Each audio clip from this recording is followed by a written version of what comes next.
네, 12강 MBTI의 성격 검사의 이해 수업 시작하도록 하겠습니다. 우리가 지난 시간에는 MBTI를 공부하기 위한 사전의 어떤 이론적 토대라고 할 수 있지요. 그것들에 대해서 이야기를 했는데요. 어떻게 유형에 대해서 좀 더 공부를 해 보셨나요? 우리가 이제 융의 공부를 기본으로 했다라고 하면 이제 본격적으로 MBTI라고 하는 검사 도구를 이해하고 이제 그 내용들을 어떻게 해석할 것인가, 그 내용들에는 어떤 것들이 담겨 있는가를 좀 꼼꼼히 배워보려고 합니다.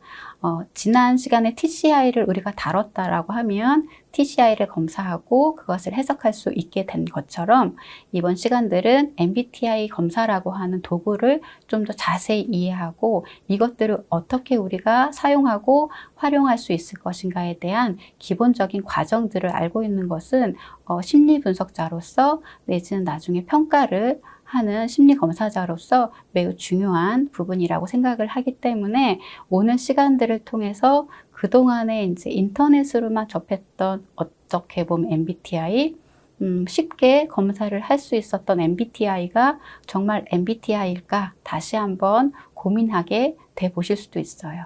그래서 오늘은 이 MBTI라고 하는 성격 검사 전반에 대해서 같이 배워보도록 하겠습니다. MBTI 그러면 이제 마이어스와 브리스가 이제 개발해낸 심리 검사, 심리 유형 검사. 그러니까 유형 검사라고 하는 것의 대표 주자라고 이야기할 수 있죠.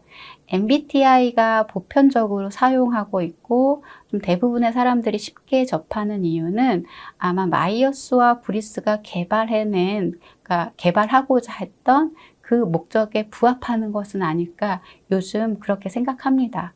MBTI는 선생님들이 알고 있다시피 어떤 임상적인 병리적인 특성을 점검하는 그런 검사 도구가 아니라 평가나 진단을 하기 위한 검사 도구가 아니라 누구나 보편적인 사람들, 일반적인 사람들이 검사를 하고 나의 성격 특성, 어떻게 보면 어떤 유형에 속하는지, 그 유형은 어떠한 성격 특성들이 있는지를 알고 또 같은 유형의 사람들끼리 무엇을 공유하고 서로 다른 유형에 있는 사람들은 나와 다름이 어떤 부분이 있는지에 대해서 이해하고 어떻게 보면 나의 이해를 통해서 더 넘어 타인 이해, 그러니까 좋은 관계를 만들고 좋은 사이를 만들고 그것이 이제 우리는 심리학에서는 적응한다, 잘 산다 이런 얘기를 하는 것처럼 그것을 왜 보편적으로 쓰이고 있기 때문에 지금 보면 마이어스와 브리스의 목적이 잘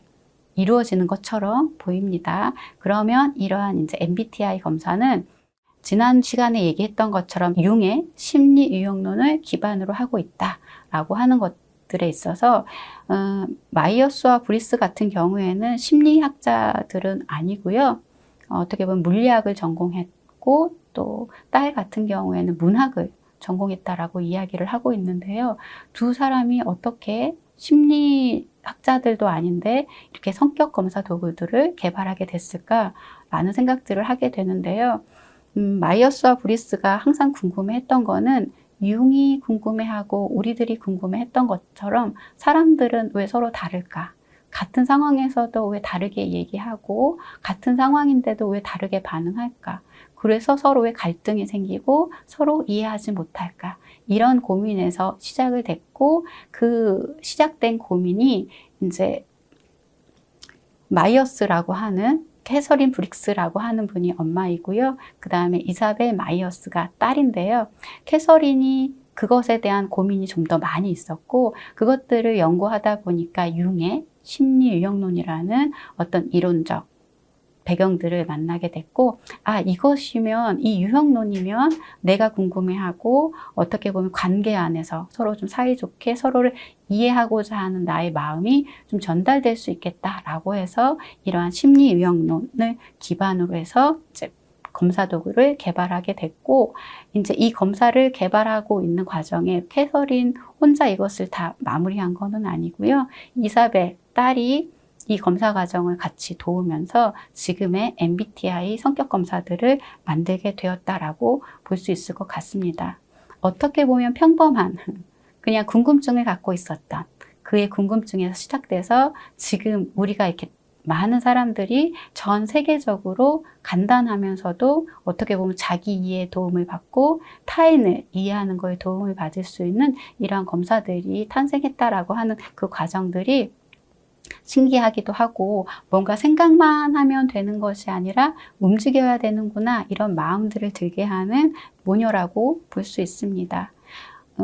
캐서린과 브릭스가 심리학을 전공하지 않았기 때문에 MBTI 자체가 심리학을 기반으로 하지 않는다라고 하는 비판들이 있음에도 불구하고, 좀 전에 말씀드렸던 것처럼 누구나 쉽게 간단한 검사를 통해서 자기 이해에 도움을 받을 수 있다라고 하는 부분들이 MBTI 어떻게 보면 강점, 그리고 여전히 우리가 지금도 인기 있게 쓰고 있는 검사이구나라는 생각이 듭니다. 그래서 이 MBTI 검사는 쭉 개발되어 1943년에 문항 개발이 된 이후에 1965년을 거쳐서 75년도에는 폼G라고 하는 검사 도구들이 순차적으로 개발되면서 저희 나라에도 이제 폼G로 처음 한국 표준화되기 시작해서 저희들이 사용하고 있습니다.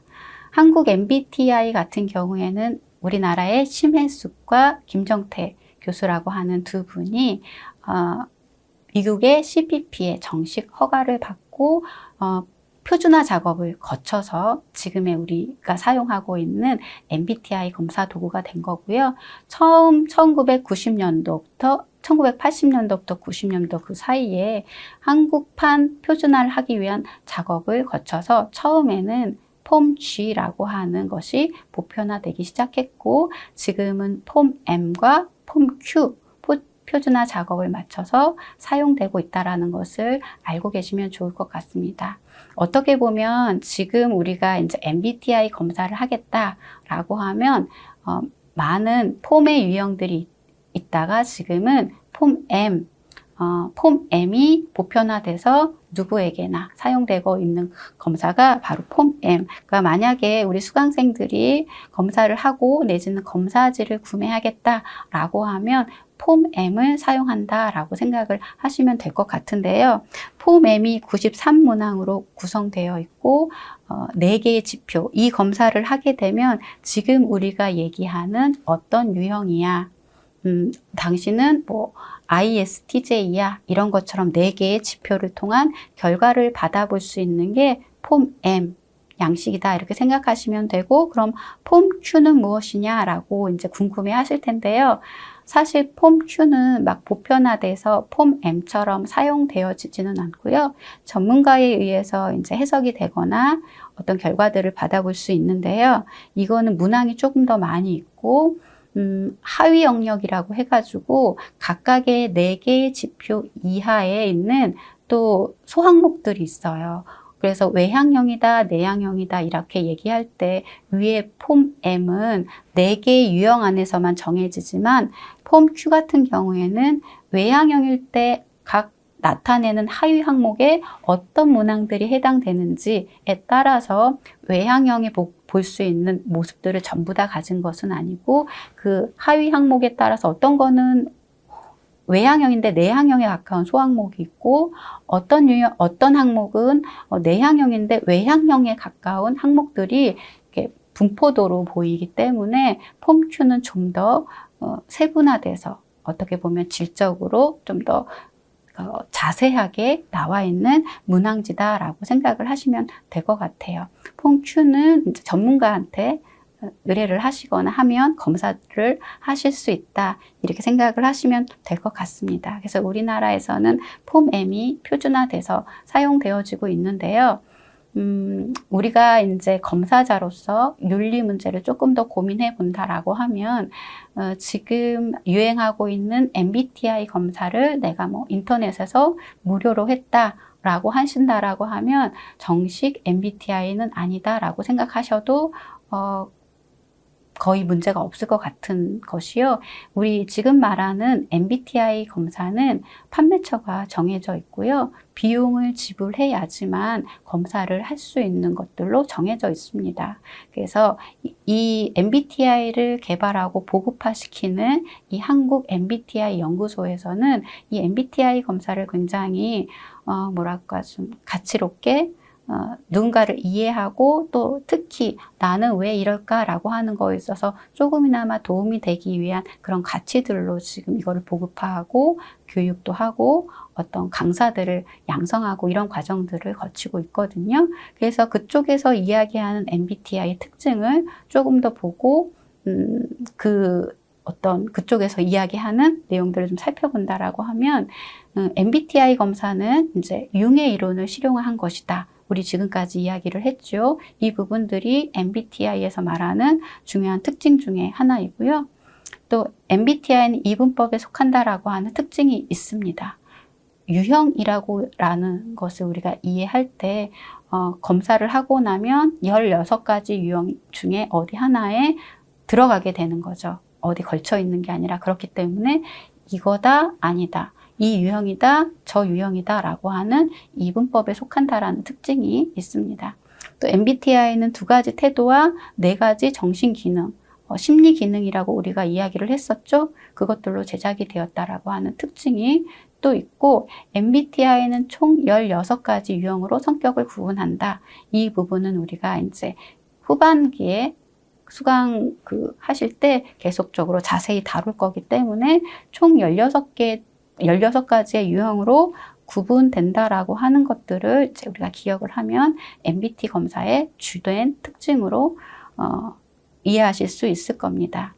보시는 것이 이제 방금 전에 말씀드렸던 한국 MBTI 연구소라고 하는 곳에서 판매하고 있는 정식 검사들의 모양이고요. 지금 연두색으로 보여지는 것이 이제 폼 M, 우리가 보편적으로 사용하고 있는 MBTI 검사가 폼 M이다라고 말씀드렸던 것처럼 93문항으로 이루어져 있고요. 지필로도 가능하고 이제 온라인으로도 가능한데 대부분 우리가 이제 MBTI 검사를 내가 정식으로 해봤어라고 하면 전문가에 의해서 MBTI를 검사하고 해석할 수 있는 강사들이 정해져 있고요. MBTI 연구소에서 그 과정, 정해져 있는 어떤 교육 과정을 참여하고 나면 이 MBTI를 이제 검사하거나 수업할 수 있는, 그러니까 이야기할 수 있는 자격이 주어지는데요. 보편적으로 다 이 M을 사용한다라고 생각을 하시면 되고요. 먹지로 되어 있어서 자가채점이 가능합니다. 그래서 MBTI를 내가 어떤 특강에서 들었다라고 하면 즉시 검사를 하고 자가채점을 통해서 즉시로 내가 어떤 유형에 속한다 이런 것이 바로 나올 수 있는 방식으로 진행이 되고 있고요. 옆에 CATI 같은 경우에는 아동형 MBTI다. 이 유사하게 거의 비슷하게 검사가 진행되고 있고 지필요 아니면 자가채점용 다 사용하고 있기 때문에 사용하시는 것은 어렵지는 않고 진행하시는 거나 검사하시는 거는 어렵지가 않습니다. 단지 이제 우리가 알고 있어야 될 건 MBTI를 검사지를 구매하거나 아니면 그것을 진행하거나 검사할 수 있는 자격 조건들은 일률적으로 정해져 있다라고 하는 것들을 기억하시고 선생님들이 MBTI를 이해하시면 좋겠습니다. MBTI를 이제 만약에 진행을 하게 되면 MBTI에서 이제 어떠한 기본적으로 말하는 오리엔테이션 방법이나 검사하기 전에 안내문들이 있어요. 아마 온라인으로 간단하게 검사한 수강생들이 계시거나 그렇다라고 하면 이런 내용들도 예시가 될 수도 있고 그렇지도 않을 텐데 MBTI에서 추구하는 가치관들이나 방식들이 있기 때문에 이러한 오리엔테이션을 진행하거든요. 오리엔테이션의 내용을 보면 대부분의 이제 자기 평가식, 자기 보고식 검사 도구들을 안내할 때 동일한 것처럼 한 문장에 너무 오래 생각하지 말라고 하지요. 특히 MBTI 같은 검사 경우에는 2가지 선다형으로 되어 있거든요. 그게 뭐 예, 아니요로 되어 있는 거는 아니고요. 대부분의 문장은 2개로 되어 있어서 그 뭐 문장이든 아니면 단어든 그 중에 내가 가장 선호하는 것을 좀 체킹하게 되어 있기 때문에 오래 생각하지 않고 그 문항을 읽자마자 즉각적으로 떠오르는 것을 선택하시는 거는 꼭 MBTI 말고도 다른 문항 검사지들 할 때는 좀 중요한 포인트인 것 같습니다. 그래서 의식적으로 내가 아까 전에는 뭐 합리적이라는 것을 체크를 했으니까 후반부에도 비슷한 유용성이라고 하는 것을 체크를 해야지, 이렇게 생각하지 말고 그냥 느낌 흐르는 대로, 단어가 끌리는 대로 체크하라고 이야기를 하고 있고요. MBTI에서는 이것이 굉장히 중요한 게, 이제 후반부에 다시 한번 말씀드리겠지만 선호도라고 하는 단어 내지는 선호도, 나의 선호도, 이것을 조금 중요하게 생각하거든요. 심리 기능은 나의 끌림, 나의 선호도를 통해서 기능한다라고 이야기하기 때문에 자연스럽게 너무 고민하지 말고 선택해 달라라고 하는 이야기들을 오리엔테이션 때 하고 있어요. 이상적인 그러니까 내가 원하고 내가 바라는 키워드들이 아닌 내가 평상시 자유롭고 편안하게 그리고 자연스럽게 물 흐르듯이 선택되어지는 것들을 표시하라고 이야기를 하고 있는 것 또한 나의 삶에 있어서 선호도, 자연스러운 것들, 이런 것들을 좀 선택하기 위한 내용일 수 있고요. 자기보고식의 이지선다형으로 되어 있다라고 말씀을 드렸고, 채점은 우리가 이제 아까 보셨던 그 검사지에 체킹을 하고 나면 먹지로 되어 있기 때문에 이 부분을 열어서 해당하는 숫자들을 계산해서 내가 어떤 유형의 문항에 좀 더 많이 개수들이 들어가 있는지 그 부분들을 즉각적으로 자가 채점할 수 있고요. 또 원하면 컴퓨터로 검사하거나 채점도 가능하다라고 합니다. 대부분은 아마 지필로 검사하는 경우들이 많이 있습니다. 그렇게 이렇게 검사들이 진행이 되고 있고요. 이제 MBTI를 사용하고 또 이제 검사하고 그것을 해석하기 위한 검사자들이 정해져 있다라기보다 어떤 그 조건들이 있다라고 말씀을 드렸고, 이러한 검사자들, 이제 MBTI를 활용할 수 있는 검사 사람들이 또 유의해야 될 부분들도 있습니다. 수검자로서 기본적인 어떤 마음가짐이나 유의사항들이 있다라고 하면 이제 검사자들이 이것을 결과를 다 보고 나서 서로 이야기도 해줄 것이고 해석도 해줄 것이잖아요. 그래서 우리가 기본적으로 사용할 수 있는 검사자들은 이러한 부분들을 좀 유의하라고 이야기를 하는데, 내용들을 좀 살펴보면 성격의 선천적 선호성을 알려주는 검사다. 이 말이 되게 중요한 게 성격이라고 하는 것이 뭐 잘하고 못하고 뭐 아니면 1등, 2등, 3등 이런 걸로 나눠지는 것이 아니라 지금 본인의 모습, 지금 본인의 어떤 태도라고 하는 것들을 알려주는 것이잖아요. 거기에 선호성. 내가 더 끌림은 뭐라고 이유를 이야기할 수 없죠. 특히 우리가 TCI에서 배웠던 기질, 타고난 유전적으로 흐르는 나의 모습들을 본다라고 하면 그것들이 좋고 나쁘다 말할 수 없을 것이고, 그것들이 나의 선호성을 반영한다 해도 그게 틀리지 않는 것처럼 그냥 어떤 것을 좀 더 좋아하는지, 어떤 것에 좀 더 끌리는지를 알려주는 검사다라고 하는 것을 잊지 말아야 될 거고요. 그래야 이제 개인의 어떤 결과치에 대해서는 어떤 성격이든 장점과 단점은 다 있지요. 그런데 이제 검사자가 단점, 좀 부족한 부분에 포커싱을 맞춰서 해석을 한다던가 그렇게 하지 말라는 의미. 선천적으로 타고난 모습이 어떤지를 좀 더 자세히 설명해 주는 것이 MBTI 검사하는 검사자로서 중요한 태도일 수 있습니다. 이해하지 못하는 문항들을 잘 설명해 주는 것이 중요하고요. 사람마다 단어들에 대한 개념이 조금씩은 다를 수 있기 때문에 이 부분들을 잘 설명해 주는 것이 굉장히 중요하고요. 무엇보다 MBTI를 내가 사용하고 검사하고 안내해 주겠어 라고 하는 기본적인 건 개인에 대한 이해, 본인을 좀 더 잘 알 수 있고 나를 잘 알 수 있다라고 하는 것은 나를 잘 활용할 수 있다. 어떠한 상황에서 내가 어떤 대처를 하고 어떤 모습으로 준비할 수 있겠다라고 하는 것들을 좀 더 준비시켜주는 과정이라고 생각을 하거든요.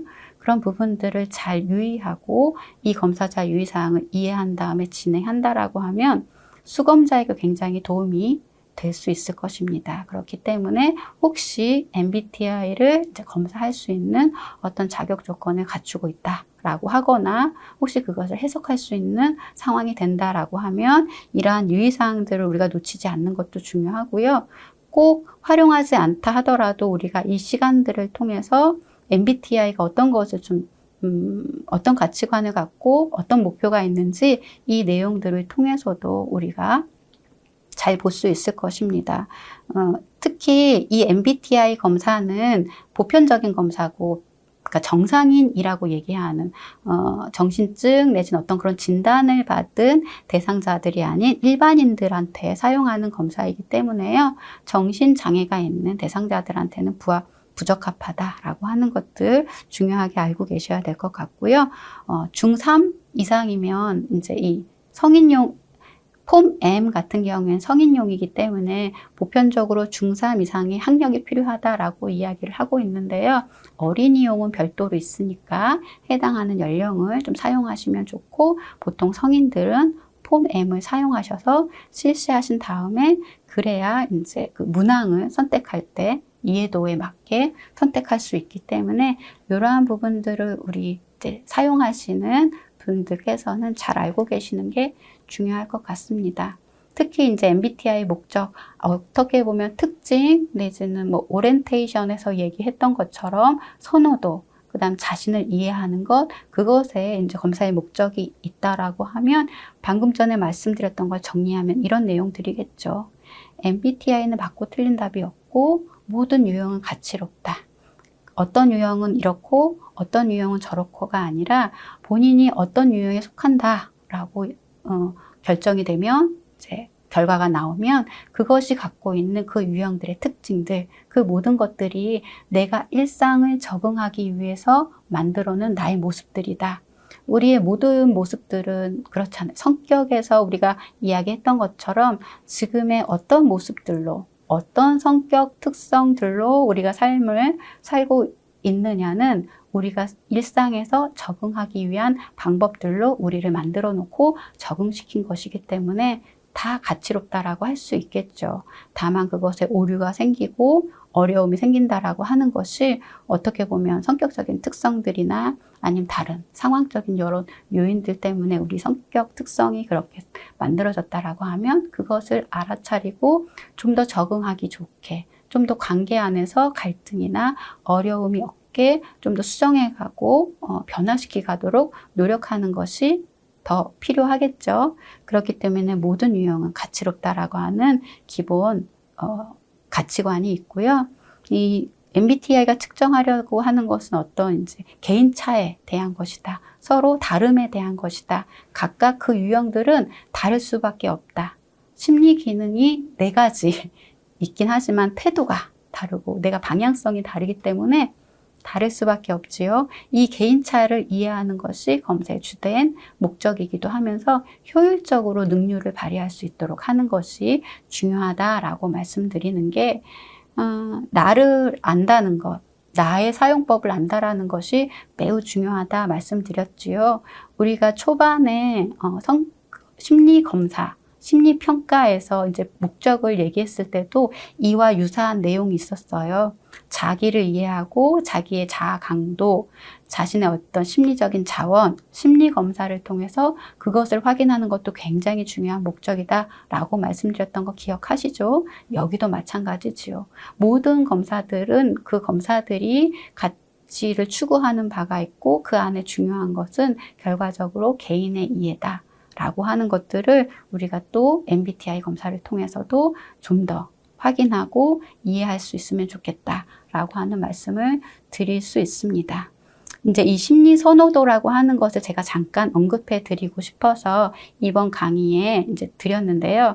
MBTI가 검사를 하는 가장 초반에 내가 조금 더 끌리는 선호도 방향으로 선택하세요 라고 말씀을 드렸잖아요. 그 MBTI 이제 어떤 강사 과정, 그 MBTI 수업을 들으러 가면 이제 뭐 어느 손이 더 편하냐, 오른손이냐, 왼손이냐 막 이런 거를 물어보잖아요. 그런데 저는 오른손을 사용한 사람이에요 라고 얘기했을 때 왜 오른손을 쓰세요? 라고 물어보면 대답할 게 없거든요. 그냥요. 그냥 편하니까요. 이렇게 얘기하는데 그게 바로 우리 선호도라고 하는 것이거든요. 이 선호도가 어떻게 보면 우리의 결과적인 행동, 결과, 태도 이런 것들을 만들기 때문에 선호도의 의미를 우리가 좀 더 알고 있는 건 굉장히 중요해요. 그래서 요거는 간단하게 이렇게 다루고 다음 강의에서 선호도에서 조금 더 한 번 더 살펴보도록 하는데요. 그냥 자연스러운 것이에요. 나도 모르게 하고 있는, 나도 모르게 오른손으로 밥을 먹고 있고 나도 모르게 오른손으로 글씨를 쓰고 있는 것이에요. 왜? 그냥 너무 자연스럽고 익숙하니까. 그런 부분들이 우리 선호도라고 하는 어떤 개념들을 1차적으로 점검하시고 다음 강의 들어가시면 조금 더 이해하기 쉽겠다라고 생각해서 선호도를 가져왔고요. 결과적으로 이제 16가지 유형, 이제 폼 M을 우리가 검사하게 되면 즉각적으로 확인할 수 있죠.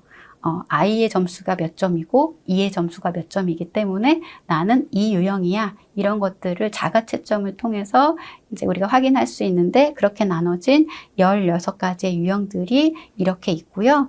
이것들은 우리가 이제 앞으로도 긴 강의를 통해서 꼼꼼히 하나하나 이제 부정적인 것, 그러니까 긍정적인 것, 내지는 단점, 아쉬운 것들을 함께 이야기해 볼 것이기 때문에 한번 점검하는 차원에서 16가지 유형을 좀 보시면, 참고적으로 보시면 좋을 것 같고요. 이 표는 우리 수업 이외에도 뭐 인터넷이나 이런 온라인상에 많이 있으니까 한 번 정도 이제 암기해 두시면 좋을 것 같습니다. 각각 유형들이 어떤 키워드로 갖고 있는지.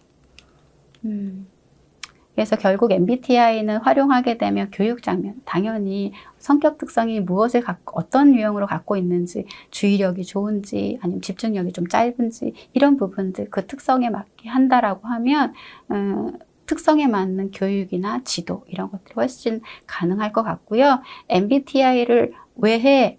라고 물어봤을 때 내 성격이 궁금해서 이렇게 이야기한다라고 하는 것은 결과적으로 난 나에 대해서 고민스럽고 궁금한 부분이 있어 라는 말이기 때문에 상담 장면에서는 굉장히 자기 이해를 하는 중요한 도구로 사용할 수 있을 것입니다. 상담에서 첫 번째로 하는 것은 공감 내지는 어떤 좀 따뜻하게 편하게 마음을 안아주는 것 이외에서 이제 그 이후에 시작하는 과정들이 본인의 어떤 이해, 본인의 점검 이런 것들이거든요. MBTI를 통해서도 상담 장면에서 굉장히 효율적으로 사용할 수 있을 거고요. 그 외에 이제 진로, 각각이 유형들이 갖고 있는 진로에 적합한 모습들이 있기 때문에 내가 좀 더 선호하는 선호도를 통해서 진로를 잡거나 직업을 선택한다라고 하면 훨씬 쉽고 잘할 수 있겠지요. 그런 부분들의 도움을 많이 받을 수 있을 것이고 이제 집단에서도 많이 하고요. 공동체 같은 데서 특히 조직 안에서는 모르잖아요. 내가 나를 가끔 잘 모를 때도 있는데 어떻게 보면 객관화된 이런 데이터들을 통해서 서로가 서로를 이해하고 서로가 서로를 이해하는 도구로 워크숍을 할 수 있다라고 하면 그 조직이 훨씬 더 유연하고 원활하게 운영될 수 있겠죠. 그런 활동들로 많이 활용되어지고 요구되어지고 있는 검사가 이제 MBTI 검사다라고 할 수 있습니다. 그래서 오늘은 이제 MBTI의 구성 어떤 이론들 그 각각의 내용들을 들어가기 전에 전반적인 MBTI 검사가 뭐고 어떻게 개발됐으며 우리가 어떻게 그것을 활용할 수 있을까에 대한 전반적인 이해를 함께 배워봤습니다. MBTI 성격 검사의 이해 이번 강의는 여기서 마치도록 하겠습니다. 수고하셨습니다.